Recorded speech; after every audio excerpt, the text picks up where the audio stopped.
Hello नमस्कार दोस्तों, मैं राहुल कुमार आप सभी का अपने यूट्यूब चैनल शिक्षक भर्ती एकेडमी में स्वागत करता हूं। तो अगर आप भी सुपर टेट यानी कि प्राथमिक शिक्षक भर्ती लिखित परीक्षा या टेट की तैयारी कर रहे हैं तो आज ही चैनल से जुड़ जाएं, क्योंकि आपको इस चैनल के माध्यम से जितने भी आपके सुपर टेट में सब्जेक्ट आते हैं या टेट में सब्जेक्ट आते हैं उनसे संबंधित आपको लगातार वीडियोज़ मिलते रहेंगे। और कुछ विषयों कक्षाएँ जो है लगातार चल रही, जिसमें बाल विकास, संस्कृत, इंग्लिश और मैथमेटिक्स। तो अगर आप अपनी तैयारी को एक सही दिशा प्रदान करना चाहते हैं तो आज ही चैनल से जुड़ जाएं। तो आज हम बात करने वाले हैं संस्कृत व्याकरण से। इसके पहले मैंने संस्कृत व्याकरण के 3 वीडियोस अपलोड कर दिए हैं। अगर आपने उन वीडियोस को नहीं देखा है तो आप चैनल की प्लेलिस्ट में जाएं, या फिर मैं इस वीडियो के नीचे डिस्क्रिप्शन बॉक्स में उसकी लिंक दे दूंगा, जिसके माध्यम से आप आसानी से उन वीडियोस तक पहुंच सकते हैं और उनका लाभ उठा सकते हैं। तो आज हम बात करने वाले हैं प्रयत्न के आधार पर वर्णों का वर्गीकरण। अगर हम बात कर लेते हैं प्रयत्न की, तो प्रयत्न का सीधा सीधा अर्थ क्या होता है? प्रयास या यत्न कह सकते हैं। अगर हम इसको देखना चाहें तो यहाँ पर हम सीधे कह सकते हैं प्रयास या यत्न कह सकते हैं, प्रयास या यत्न कह सकते हैं। तो कहने का अर्थ ये हुआ कि जब भी हम किसी वर्ण का उच्चार करते हैं तो वहाँ पर होता क्या है कि हम विशेष प्रकार का प्रयास करते हैं, विशेष आंतरिक प्रयास करते हैं।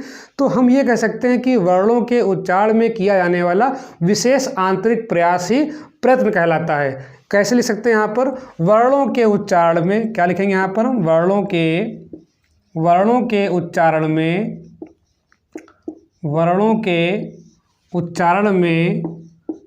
किया जाने वाला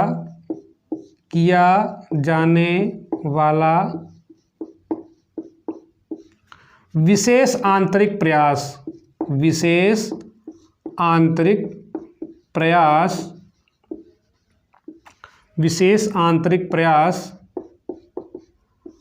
प्रयत्न कहलाता है।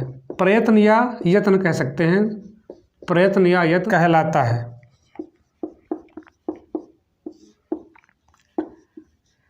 कहने का सीधा सा तात्पर्य ये हुआ कि जब भी हम वर्ण का उच्चारण करते हैं तो जो भी विशेष आंतरिक हम प्रयास करते हैं उस वर्ण को बोलने में, उसे हम क्या बोलते हैं? प्रयत्न या यत्न बोल देते हैं।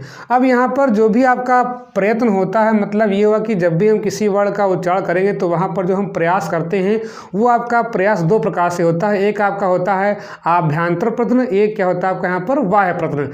तो यहाँ पर हम प्रयत्न के प्रकार की चर्चा करते हैं। अगर हम देखें यहाँ पर तो प्रयत्न के प्रकार आपके बेसिकली यहाँ पर 2 होते हैं। प्रयत्न के प्रकार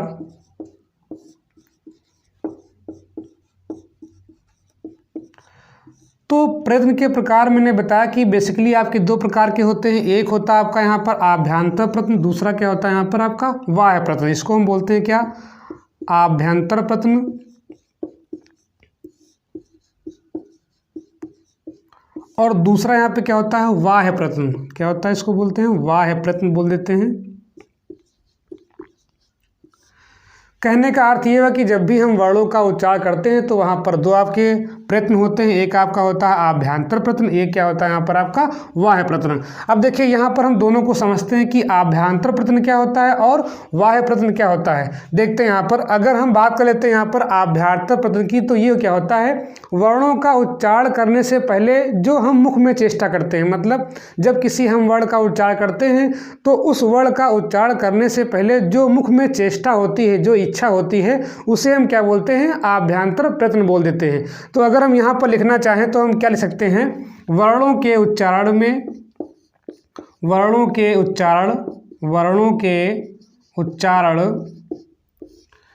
से पहले मुख में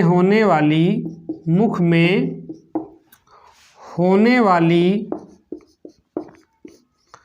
चेष्टा को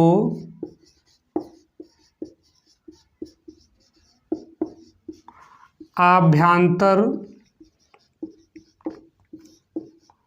प्रयत्न कहते हैं। आभ्यंतर प्रयत्न कहते हैं। मैंने क्या लिखा कि जब भी हम किसी वर्ण का उच्चारण करेंगे तो उस वर्ण के उच्चारण करने से पहले जो मुख में चेष्टा होती है, जो इच्छा होती है, उसे हम क्या बोलते हैं? आभ्यंतर प्रयत्न बोलते हैं। अब अगर हम बात कर लेते हैं यहाँ पर बाह्य प्रयत्न की, तो इसे हम क्या बोलते हैं? जब भी हम किसी वर्ण का उच्चारण करते हैं तो उस वर्ण के उच्चारण करने के बाद जो भी आपकी चेष्टा होती है, मतलब ये हुआ कि वर्ण के उच्चारण करने के पश्चात जो चेष्टा होती है उसे हम क्या बोलते हैं? बाह्य प्रयत्न बोलते हैं। तो यहाँ पर हम क्या लिखेंगे?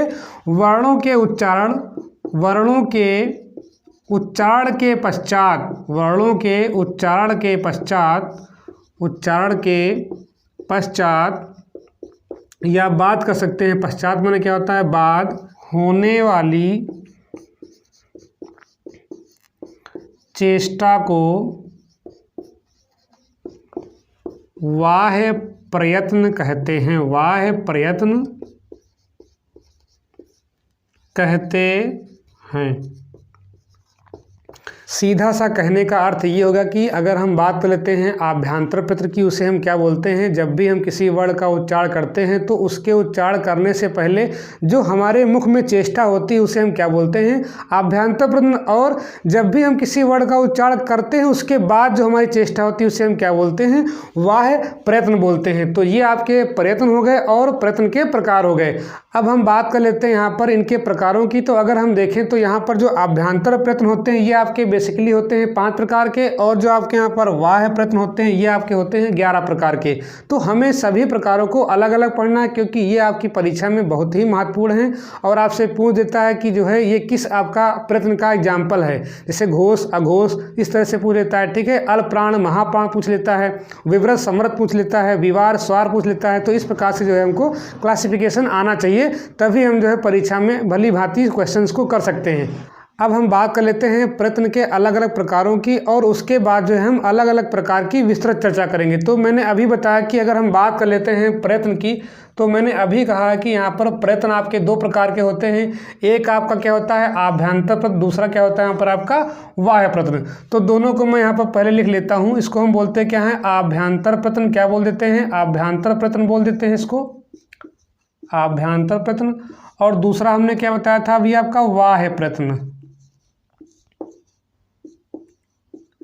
दोनों की परिभाषा में बता चुका हूँ। मैंने कहा था कि वर्णों के उच्चारण से पहले जो मुख में चेष्टा होती है उसे हम क्या बोलते हैं? आभ्यंतर प्रयत्न बोलते हैं। और जो वर्णों के उच्चारण के बाद की चेष्टा होती है मुख में, उसे हम क्या बोलते हैं? बाह्य प्रयत्न बोलते हैं।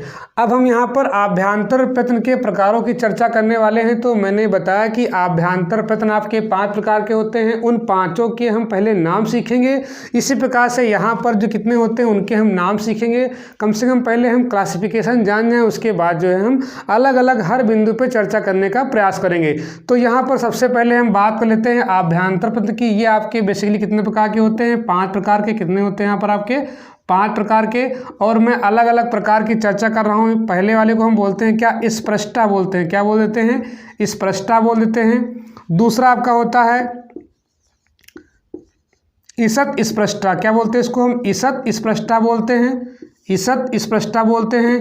अगला आपका तीसरा है ईषद् विवर्ता, ईषद् विवर्ता, ईषद् विवर्ता। और चौथा आपका होता है संवृता, और 5वां आपका है विवर्ता। तो ये आपके बेसिकली आपके आभ्यंतर प्रयत्न के 5 प्रकार हो गए। इसी प्रकार से आपके बाह्य प्रयत्न भी आपके कितने होते हैं? 11 प्रकार के होते हैं। और इसमें जो आपके प्रारंभिक के जो आपके 8 होते हैं वो होते हैं व्यंजन के लिए, और जो आपके अंतिम 3 होते हैं वो होते हैं स्वर के लिए। तो यहाँ पर इसको हम 2 पार्ट में तोड़ देते हैं।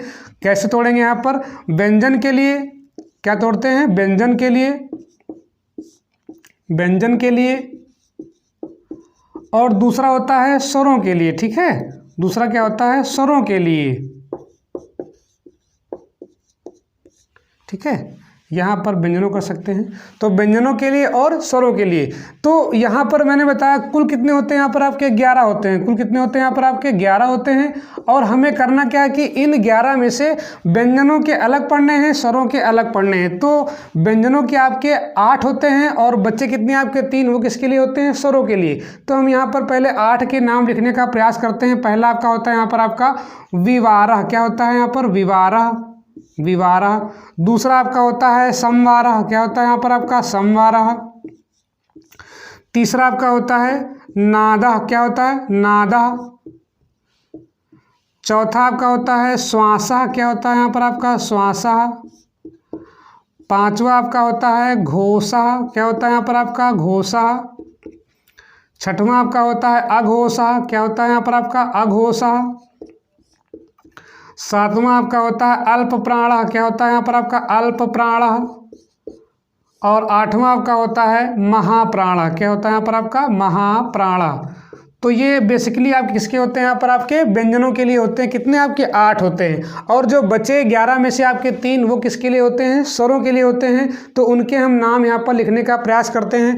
पहला यहाँ पे क्या होता है, उदात्त, उदात्त। दूसरा यहाँ पे होता है आपका अनुदात्त। क्या होता है आपका, अनुदात्त।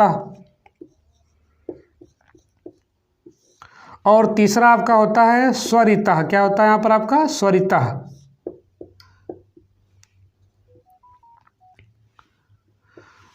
तो यहाँ पर हमने प्रयत्न क्या होता है, मैंने बताया कि जब भी किसी वर्ण का उच्चारण करते हैं तो वहाँ पर क्या होता है कि जो विशेष आंतरिक प्रयास करते हैं उसे हम क्या बोलते हैं, प्रयत्न बोलते हैं। फिर मैंने कहा कि प्रयत्न आपके 2 प्रकार के होते हैं। पहला क्या होता है आपका आभ्यंतर प्रयत्न, दूसरा क्या होता है यहाँ पर आपका बाह्य प्रयत्न। आभ्यंतर प्रयत्न क्या होता है, जब भी हम किसी वर्ण का उच्चारण करते हैं तो वर्ण का उच्चारण करने से पहले जो मुख में चेष्टा होती है वर्ण के उच्चारण से पहले, उसे हम क्या बोलते हैं, आभ्यंतर प्रयत्न बोलते हैं। और आभ्यंतर प्रयत्न आपके 5 प्रकार के होते हैं। पहले मैंने बताया क्या, स्पष्टता बताया। दूसरा क्या बताया, ईषद स्पष्टता। तीसरा क्या बताया, ईषद विवर्ता। चौथा क्या बताया, विवर्ता। और पांचवा क्या बताया, संवृत्ता। तो ये आपके जो है आभ्यंतर प्रयत्न के आपके 5 प्रकार हो गए। इसी प्रकार से जो आपका बाह्य प्रयत्न होता है, तो सबसे पहले समझते हैं कि बाह्य प्रयत्न क्या होता है। जब भी हम किसी वर्ण का उच्चारण करते हैं तो वर्ण के उच्चारण करने के पश्चात जो मुख में चेष्टा होती है उसे हम क्या बोलते हैं, बाह्य प्रयत्न बोलते हैं। और ये भी आपका जो है कुल 11 प्रकार का होता है। इसमें आपके जो प्रथम आपके जो 8 प्रकार होते हैं वो आपके जो है व्यंजन के लिए होते हैं। जो आपके अंतिम आपके बचते हैं 3 वो किसके लिए होते हैं, स्वर के लिए होते हैं। तो अगर हम बात कर लेते हैं यहाँ पर आपके व्यंजन के 8 प्रकारों की, तो आपका होता है संवारः, विवारः, नादः, घोषः, अघोषः, अल्पप्राणः, महाप्राणः। और उसके बाद हम किसकी बात लेते हैं, जो आपके स्वर के लिए होते हैं। वहाँ पर आपका उदात्तः, अनुदात्तः और स्वरितः। तो ये आपका जो है प्रयत्न और प्रयत्न के प्रकार की विस्तृत चर्चा आपकी हो गई। अब हम आभ्यंतर प्रयत्न के अलग अलग प्रकारों की विस्तृत चर्चा कर लेते हैं। तो चलिए हम बात कर लेते हैं यहाँ पर जो है इनके 5 प्रकारों की। तो सबसे पहले इसमें जो मैंने बताया था प्रकार, वो क्या था आपका स्पृष्टा। देखिए स्पृष्टा का मतलब अगर देखें यहाँ पर सीधा सीधा अगर इसका हम देखें अर्थ क्या होता है, अगर हम इसके अर्थ की बात करें तो क्या होता है, इसका मतलब होता है छूना। क्या होता है यहाँ पर आपका, छूना होता है। ठीक है, स्पर्शा मतलब क्या होता है, छूना। तो यहाँ पर सीधा सीधा ये हुआ कि जिह्वा जो होती है वो जिह्वा जो है उच्चार स्थान को छूने का प्रयास करती है। मतलब ये हुआ कि अगर कोई भी आपका ऐसा वर्ण मिल जाए जो क्या होता है कि उसमें जिह्वा जो है उच्चार स्थान को छूने का प्रयास करे, तो उसे हम क्या बोलते हैं, स्पृष्टा बोल देते हैं। क्या बोलते हैं, स्पृष्टा बोल देते हैं। और इसमें इतने भी आपके स्पर्श व्यंजन आते हैं, जैसे मैंने बताया था कु, चू, टू, तू, पू, तो उसमें इतने भी आपके 25 मतलब 25 जो आपके वर्ण होते हैं, स्पर्श व्यंजन जो होते हैं, वो सब किसके अंतर्गत आते हैं, आपके यहाँ पर स्पृष्टा के अंतर्गत आते हैं। इसमें होता क्या है कि जो आपकी जिह्वा होती है तो जो उच्चार स्थान होता है उसको छूने का प्रयास करती है। तो अगर इसमें हम बात करें तो जैसे आपका अक्षर यहाँ पर माँ है, तो अगर हम माँ बोलते हैं तो माँ किस में आपका आता है, ओष्ठ में आता है। किस में आपका आता है, ओष्ठ में। तो जब भी हम माँ बोलेंगे तो होता क्या है कि माँ का जो उच्चार स्थान है उसको जो है छूने का प्रयास करती है। मतलब जो जिह्वा है तो उच्चार स्थान क्या यहाँ पर ओठ है, तो जो जिह्वा होती है वो करते क्या है कि ओठ को छूने का प्रयास करती है। तो सीधा सा कहने का अर्थ ये होगा कि जब भी आप यहाँ पर किसी वर्ण का उच्चारण करेंगे तो जो उस वर्ण का उच्चार स्थान होता है, जैसे मैंने बताया कि माँ का क्या होता है यहाँ पर आपका ओष्ठ होता है, तो जो जिह्वा होती है जब भी आप माँ बोलेंगे तो जो है वो ओठ को छूने का प्रयास करती है। कौन, जिह्वा। तो जिह्वा के ओठ को छूने के प्रयास के आधार पर इसे हम क्या बोलते हैं, स्पृष्टा बोल देते हैं। और मैंने बताया था कि आभ्यंतर प्रयत्न क्या होता है कि ऐसा प्रयत्न जो क्या होता है वर्ण के उच्चारण से पहले, मतलब जिह्वा क्या कर रही है, वर्ण के उच्चारण से पहले जो है उच्चार स्थान यानी कि ओठ को छूने का प्रयास कर रही है। तो इसे हम क्या बोलेंगे, स्पृष्टा बोलेंगे। जितने भी आपके इसमें स्पर्श व्यंजन आते हैं का से कहाँ तक, माँ तक। भाई का के आपके हो गए 5 का, खा गा घा अंगा फिर चा छा जा जा इया फिर टा ठा डा डा आड़ा फिर ता था दा दा ना फिर पा फा बा भा मा।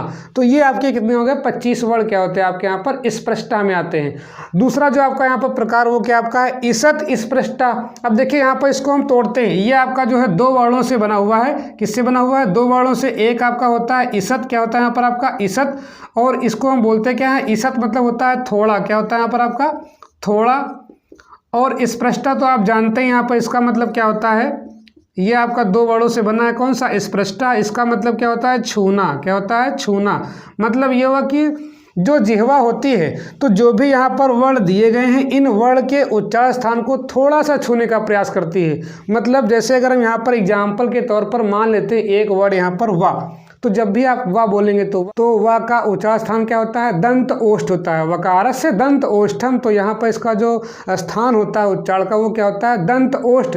तो जब भी हम बोलेंगे वा तो जिह्वा क्या होती है, थोड़ा सा जो है दंत और ओष्ठ को छूने का प्रयास करती है। तो सीधा सा कहने का अर्थ ये हुआ कि जब भी कोई वर्ण अगर हम उसका उच्चारण करें तो वो जो है थोड़ा सा छूने का प्रयास करती है, किसके, उसके उच्चारण स्थान को।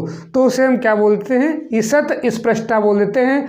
और इसमें इतने भी आपके अंतस्थ वर्ण होते हैं जैसे या रा वा ला, ये सब क्या होते हैं आपके ईसत स्पृष्टा होते हैं, यानी कि थोड़ा सा उच्चार स्थान को छूने का प्रयास करती है कौन, जिह्वा। चलिए आगे हम यहाँ पर तीसरे प्रकार की बात कर लेते हैं। यहाँ पर दिया गया ईसत विवर्ता, जिह्वा का उच्चार स्थान से थोड़ा दूर रहने का प्रयास। जरा ध्यान समझिए यहाँ पर, इसको हम तोड़ते हैं। ये आपके 2 वर्णों से बना हुआ है। पहला आपका यहाँ पर क्या होता है, ईसत। क्या हो गया यहाँ पर आपका ईसत, क्या हो गया यहाँ पर आपका ईसत। और दूसरा यहाँ पे क्या हो गया आपका विवर्ता। क्या हो गया यहाँ पर आपका विवर्ता। ये 2 वर्णों से बना हुआ। देखिए ईसत मैंने बताया मैंने भी क्या होता है, थोड़ा होता है। क्या होता है यहाँ पर आपका थोड़ा। और विवर्ता माने क्या होता है, दूर होता है। क्या होता है यहाँ पर आपका दूर। देखो यहाँ पर 2 वर्ण हैं, एक होता है विवर्ता मतलब क्या होता है दूर, और एक होता है समृता मतलब क्या होता है नज़दीक या पास। तो विवर्ता उल्टा क्या हो गया आपका, समृता हो गया। तो यहाँ पर हम किसकी बात कर रहे हैं, विवर्ता की बात करें, मतलब युवा हम किसकी बात करेंगे, दूर की। तो किससे दूर है यहाँ पर आपका, जो जिह्वा होती है वो उस वर्ण के उच्चार स्थान से थोड़ा दूर जाने का प्रयास करती है। यहाँ पे क्या लिखा मैंने, जिह्वा का उच्चार स्थान से थोड़ा दूर रहने का प्रयास करती है। जिह्वा का उच्चार स्थान से थोड़ा दूर रहने का प्रयास। सीधा सा अर्थ ये है कि जो जिह्वा होती है या जिह्वा होती है तो जो भी आप वर्ण बोलेंगे तो जो उसका उच्चार स्थान होगा उससे थोड़ा सा दूर रहने का प्रयास करती है। जैसे एग्जाम्पल के रूप में आप देख सकते हैं यहाँ पर आपका ये से आपका तालव्य सा है। कौन सा आपका है, तालु वाला सा है। मैंने बताया था क्या होता है, इचू ऐसा नाम तालु। क्या बताया था, इचू ऐसा नाम तालु। तो यहाँ पर आपका क्या है, तालव्य सा है। तो जब भी आप सा को बोलेंगे, सा क्या बोलेंगे, सा, तो वहाँ पर क्या होता है, इसका जो उच्चार स्थान क्या होता है, तालु होता है। तो जिह्वा क्या होती है, थोड़ा सा दूर रहने का प्रयास करती है। कहाँ से, तालु से। जब भी आप सा बोलेंगे उसके पहले की बात है, उच्चारण से पहले की बात, क्योंकि हम क्या पढ़ रहे हैं यहाँ पर, आभ्यंतर प्रयत्न पढ़ रहे हैं। तो सीधा सा कहने का अर्थ ये है कि जब भी आपकी जिह्वा किसी वर्ण के उच्चार स्थान में क्या होता है कि थोड़ा सा जो है दूर रहने का प्रयास करती है, उच्चार स्थान से थोड़ा सा दूर, तो उसे हम क्या बोलेंगे यहाँ पर आपका ईसत द्विव्रता। क्या बोलेंगे, ईसत द्विव्रता। अब चलिए यहाँ बात कर लेते हैं। यहाँ पर चौथा क्या है आपका, विवर्ता। मतलब ये बात सीधी सी बात ये हो गई यहाँ पर विवर्ता की। क्या हो गया यहाँ पर आपका दूर। अभी मैंने बताया कि विवर्ता का मतलब क्या होता है, दूर। क्या हो जाएगा यहाँ पर आपका दूर। तो यहाँ पर जो आपकी जिह्वा होती है, ठीक है, मतलब यहाँ पर जो किया गया है पूरा क्लासिफिकेशन, वो जिह्वा का उच्चार स्थान से दूर, नज़दीक, पास, छूने के आधार पर जो है बांटा गया। मतलब टोटली जो आपका यहाँ पर किया गया है वो क्या है, जीभ के स्पर्श के आधार पर, जीभ के दूर जाने के आधार पर, जीभ के नज़दीक जाने के आधार पर, कहाँ, उच्चार स्थान के आसपास की हम बात कर रहे हैं। तो उसी के आधार पर पूरे जो है ये 5 प्रकारों को जो है यहाँ पर बांटा गया है। यहाँ पर क्या होता है, जिह्वा क्या होती है, जो भी आपका वर्ण हम बोलेंगे तो उसका क्या होगा, उच्चार स्थान होगा। इसके पहले मैंने हर वर्ण के उच्चार स्थान की चर्चा कर ली है। अगर आपने वो वीडियो नहीं देखा है तो अवश्य उसको देख लें, उसके बाद ही इस वीडियो को देखें, तभी आपको जो है बिल्कुल समझ में आएगा। यहाँ पर तो मैंने किसकी बात की, जिह्वा का उच्चार स्थान से दूर रहने का प्रयास। इसमें जितने भी आपके स्वर आते हैं, जो आपका अच प्रत्याहार होता है, मतलब जो स्वर होते हैं संस्कृत के आपके 9 स्वर होते हैं, मैंने बताया था इसके पहले वाले लेक्चर में। जितने भी आपके स्वर होंगे उसमें क्या होती है कि जिह्वा जो होती है उनके उच्चारण स्थान से दूर रहने का प्रयास करती है। तो सीधा आप यहाँ से समझिए, विवर्ता मतलब क्या होता है, दूर। कौन दूर रहेगा, जिह्वा किसके उच्चारण स्थान से दूर रहेगी। तो ये आपका जो है चौथा प्रकार हो गया। इसमें आपके सभी स्वर आते हैं, तो आप जो है उदाहरण के माध्यम से याद कर सकते हैं। अगला आपका पांचवा यहाँ पर दिया गया है समर्था। समर्था का मतलब क्या होता है, मैंने बताया था। विवर्ता का उल्टा क्या होता है आपका समर्था। इसका मतलब होता है समीप या नज़दीक। क्या होता है, समीप या नज़दीक। तो इसमें कहने का मतलब ये हुआ कि जो जीभ होगी या जिह्वा होगी वो क्या होती है, उच्चारण स्थान के समीप रहना पसंद करती है। मतलब उसका जो प्रयास होता है वो क्या होता है कि हम जो है उच्चारण स्थान के पास रहें। कौन, जिह्वा का प्रयास रहता है। तो यहाँ पे वही लिखा है, जिह्वा का उच्चारण स्थान से दूर से हटकर समीप रहने का, मतलब दूर से हट करके समीप आने का जो है प्रयास रहता है, किसका, जिह्वा का। इसमें जैसे आपका होता है केवल हर्ष आ आपका आता है आ, तो इसमें क्या होता है कि पहले दूर जाती है लेकिन दूर हट करके फिर जो है उच्चारण स्थान के पास आने का प्रयास करती है। तो ये बेसिकली आपका जो है आभ्यंतर प्रयत्न के आपके जो है पांचों प्रकार हो गए। बस यहाँ पर आपको ये ध्यान देना है कि जो जीभ है वो जीभ का उच्चारण स्थान से दूर जाने से, उसके पास आने से, उससे जो है हट करके पास आने से या उसको छूने से, इस प्रकार से जो है बांटा गया है। तो आप इसको बहुत बारीकी से ध्यान कर लें यहाँ पर, क्योंकि आपकी परीक्षा के लिए आपका ये महत्वपूर्ण हो सकता है। अब हम बात कर लेते हैं बाह्य प्रयत्न के आधार पर। इतने भी आपके 11 प्रकार होते हैं, उनमें सबसे पहले हम व्यंजनों के लिए जो आपके 8 प्रकार होते हैं उनकी हम चर्चा करने वाले हैं। तो यहाँ पर आपका सबसे पहले आपका आता है विवार।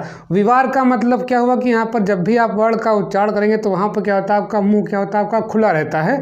तो जब भी ऐसे उच्चारण आएंगे तो उन्हें हम क्या बोलेंगे, विवार वाले उच्चारण बोल देंगे। और यहाँ पर आपका जो प्रत्याहार आपका आता है, यहाँ पर आपका खर। खर का मतलब ये हुआ कि खप छठत चटतो कप ससर हल, मतलब ये हुआ कि खा से कहाँ तक आपका रा तक जितने भी इसके अंदर वर्ण आएंगे, कब, खप चटत चढ़तो कप ससर हल लिखने के बाद जो आपका खड़ प्रत्याहार बनेगा उसके अंतर्गत जितने भी आपके वर्ण आएंगे उन्हें हम क्या बोलेंगे, विवार बोलेंगे। क्या बोलेंगे, विवार। विवार का मतलब क्या है कि मुख का खुला होना, मुख का खुला होना। दूसरा आपका यहाँ पर दिया गया है श्वास और अघोष। देखिए इन दोनों को हम एक साथ ही पढ़ते हैं।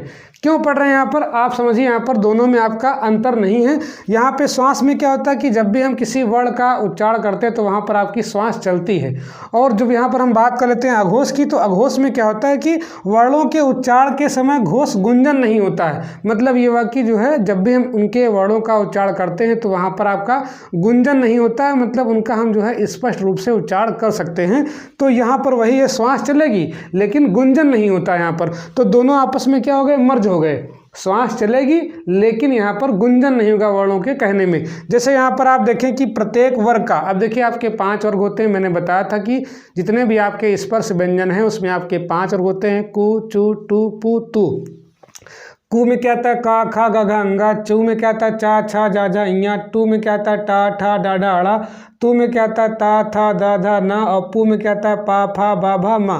मतलब ये हुआ कि ये आपके स्पर्श व्यंजन आपके जो 25 होते हैं, इसमें मैंने बताया कि इसमें सूत्र क्या बना, प्रत्येक वर्ग का एक मतलब पहला और दूसरा वर्ण, जितने भी आपके 5 वर्ग हैं इनका जो आपका पहला और दूसरा वर्ण है इसे हम क्या बोल देते हैं, इसे बोलते हैं अघोष। क्या बोल देते हैं, अघोष। मतलब ये हुआ कि इसमें क्या होता है, गुंजन नहीं होता है। मतलब ये हुआ कि ज़्यादा इसमें जो है आवाज़ नहीं आती है। कौन से वाले में, अघोष में। जैसे आपका का खा, हमने किसकी बात की, सूत्र हमारा क्या है 12, सूत्र हमारा क्या है 12, किसका, अघोष का। क ख च छ ट ठ त ध प म। तो ये क्या है, इसमें आपका जो है इतना ज़्यादा आपका गुंजन नहीं हो रहा है, तो इसे हम क्या बोल देंगे, अघोष। और श्वास आपके दोनों में आएंगे। तो ये दोनों के एग्जाम्पल आपके एक ही में क्या है, मर्ज हो गए। उसके बाद आते हैं यहाँ पर, तो ये तो आपका क्या हो गया, प्रत्येक वर्ग का पहला और दूसरा वर्ण। उसके बाद स और विसर्ग, ये आप सब किस में जाएंगे, आपके अघोष में जाएंगे। ठीक है, तो इनको ध्यान रखेंगे, स और विसर्ग, ये सारे के सारे आपके अघोष के एग्जाम्पल हैं। और मैंने बताया कि प्रत्येक वर्ग का पहला और दूसरा वर्ण। तो कभी कभी आपसे पेपर में पूछ लेता है कि निम्न में से अघोष है, तो आप यहाँ पर सूत्र याद रखें, कौन सा आपका 12। सीधे आप पढ़ लें, अघोष क्या होता है, 12 होता है, मतलब पहला वर्ण और दूसरा वर्ण प्रत्येक आपका वर्ग का। और उसके बाद आपका जो सा बसता है, और विसर्ग ये किस में आपके आते हैं, अघोष में आते हैं। चलिए आगे हम बात कर लेते हैं यहाँ पर आपका संवार। संवार का मतलब ये होता है कि यहाँ पर जो होता है ये जो है समय मुख के विकास, मतलब ये हुआ कि वर्णों के उच्चारण के समय जो है मुख का विकास नहीं होता है। यहाँ पर तो आपका मुख खुलता था, लेकिन यहाँ पर क्या होता है कि जब भी आप वर्णों का उच्चारण करेंगे तो यहाँ पर मुख का विकास नहीं होता है। इसमें जो आपका प्रत्याहार आता है वो कौन सा आपका था, हस प्रत्याहार, मतलब हैवरट लड़ यमगण्डम जबे गर्दस जब गर्दस। तो इसमें आप जब भी हस प्रत्याहार की बात करेंगे तो किसमें आपका आएगा, यहाँ पर आपका संवार। तो आपको माहेश सूत्र आपको आने चाहिए, मैंने इसके पहले बताया था कैसे याद करेंगे। यहाँ पर अयुड रिलिक अयोंग अयोच हैवरट लड़ यमगण्डम जबे गर्दस जब गर्दस खप चट चढ़ता कपस सर हल। तो जब भी आपको यहाँ पर जुबान पे याद होंगे तभी आप जो है इनको कर पाएंगे अच्छे से।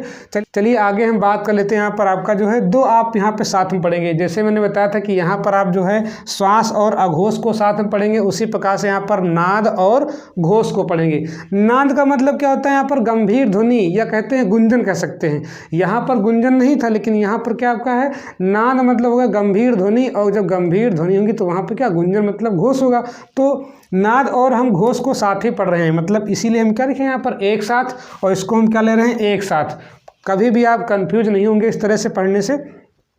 अब देखिए घोष की बात करें तो क्या होता है, वर्णों के उच्चारण के समय क्या होता है, घोष मतलब गुंजन होना, इसमें गुंजन नहीं हो रहा था। आ मतलब क्या होता है, नहीं होना। अब देखिए घोष मतलब क्या होता है, गुंजन होना। घोष का उल्टा क्या होता है, अघोष, मतलब इसमें गुंजन नहीं होता है, विलोमित होता है। घोष का विलोम क्या बना आपका, अघोष। आ लगाने से क्या होता है, विलोम बन जाता है। तो यहाँ पे गुंजन हो रहा है और यहाँ पे गुंजन आपका नहीं हो रहा है। अब देखिए गुंजन में कौन कौन से एग्जाम्पल आपके, प्रत्येक वर्ग का तीसरा चौथा और पांचवा, मतलब ये हुआ कि जो आपका 345 जो आपका बचा, इसमें कौन सा आपका 345। तो ये आपका होता है अघोष का होता है। अघोष का सूत्र क्या होता है यहाँ पर आपका 12, और जो आपका घोष बचता है उसका सूत्र क्या होता है आपका 345। मतलब ये हुआ कि प्रत्येक वर्ग का तीसरा चौथा और पांचवा जो आपका वर्ड होता है वो क्या होता है आपका यहाँ पर घोष होता है। मतलब ये हुआ कि इनके उच्चारण में जो है हमको क्या गुंजन की जो है आवाज़ होती है, मतलब गुंजन मतलब ये हुआ कि घोष, इस तरह की आवाज़ आपकी आती है ज़्यादा। जैसे देखिए प्रत्येक वर्ग का कौन सा तीसरा, जैसे गा घा अंगा जा झा या डा ढा आड़ा, मतलब ये हुआ कि जब भी इनका उच्चारण हम करेंगे तो क्या होता है उसमें ज़्यादा आपकी गुंजन होती है, ज़्यादा उसमें आवाज़ आती है। और इसके बाद आपका जो आता है अंतस्थ, इसके साथ साथ मतलब या रा ला वा, इसमें भी क्या हो रहा है आपका ज़्यादा गुंजन हो रहा है। इसके साथ साथ आपका बचता है हा। तो आप ध्यान रखेंगे यहाँ पर घोष और अघोष, क्वेश्चन आपका इससे ज़्यादा बनता है। तो आपका जो घोष है ये आपका मोस्ट इंपॉर्टेंट हो गया, ठीक है। और जो आपका यहाँ पर अघोष है ये आपका जो है मोस्ट इंपॉर्टेंट हो गया, क्योंकि ये परीक्षा में आपका चाहे सुपर टेट की परीक्षा हो चाहे टेट की परीक्षा हो, ये दोनों आपके जो है अक्सर आपके परीक्षा में पूछ लिए जाते हैं। तो इसको आप जो है एक बार नोट डाउन कर लें, लिख लें, उसके बाद फिर आप जो है रिवीजन करते रहें, क्योंकि अगर रिवीजन नहीं करेंगे तो आप जो है इनको भूल जाएंगे जल्दी ही। अब हम बात कर लेते हैं अगले आभ्यंतर प्रश्न की, जिसमें आपके बहुत ही महत्वपूर्ण आते हैं। ये आपका अल्पप्राण और महाप्राण है। ये आपका चाहे हिंदी वाले पेपर की बात हो चाहे आपका जो है संस्कृत वाले पेपर की बात हो, ये दोनों में आपके जो है कॉमन बिंदु होते हैं। आप चाहे संस्कृत व्याकरण की दृष्टि से देखें चाहे आप जो है हिंदी व्याकरण की दृष्टि से, ये लगभग आपके सेम रहते हैं। तो अगर आप यहाँ पढ़ लेते हैं तो आपको जो है हिंदी में आराम रहेगा, या फिर अगर आप हिंदी में पढ़ लेते हैं तो आपको जो है यहाँ पर आपको उसका जो है लाभ मिलेगा। तो हम यहाँ बात कर लेते हैं अल्प प्राण की। अल्प मतलब क्या होता है, अल्प का कहने का मतलब ये हो कि थोड़ा।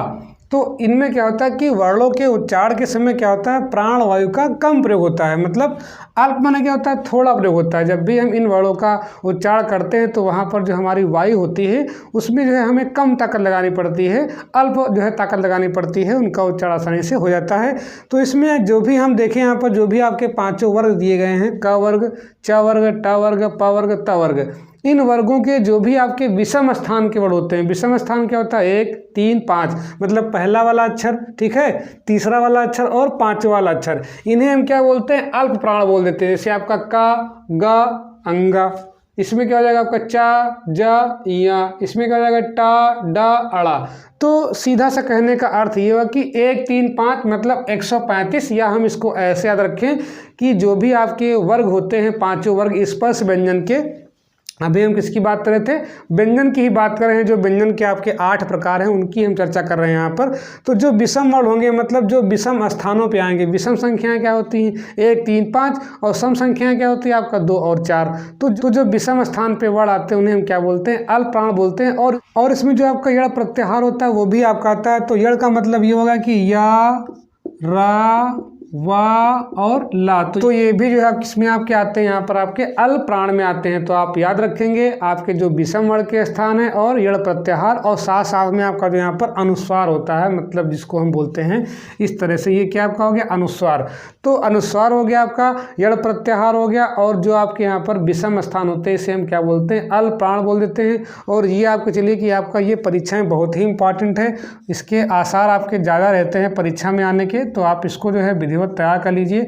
उसके बाद हम बात कर लेते हैं यहाँ पर आपका महाप्राण की। इसमें क्या होता है कि वर्णों के उच्चारण में जो प्राण वायु होती है उसका हमें ज़्यादा प्रयोग करना पड़ता है। तो यहाँ पर लिखा है क्या, अधिक प्रयोग। वही बात हमने की यहाँ पर कि जब भी ऐसे वर्णों का उच्चारण करेंगे तो इनमें क्या होता है कि आपको जो है ज़्यादा वायु लगानी पड़ती है या ज़्यादा ताकत आपको लगानी पड़ती है। और इसमें अगर हम पहचानना चाहें तो मैंने कहा था इसमें क्या होता है आपका विषम स्थान, इसमें क्या होता है आपका सम स्थान। तो सम स्थान और विषम स्थान, अब ये आपको पता होना चाहिए कि पांचों आपके वर्ग तो मालूम होने चाहिए, का, खा, गा, घा, अंगा, चा, छा, जा, जा, इया, टा, ठा, डा, डा, अड़ा, ता, था, धा, ना, पा, फा, मा, मा।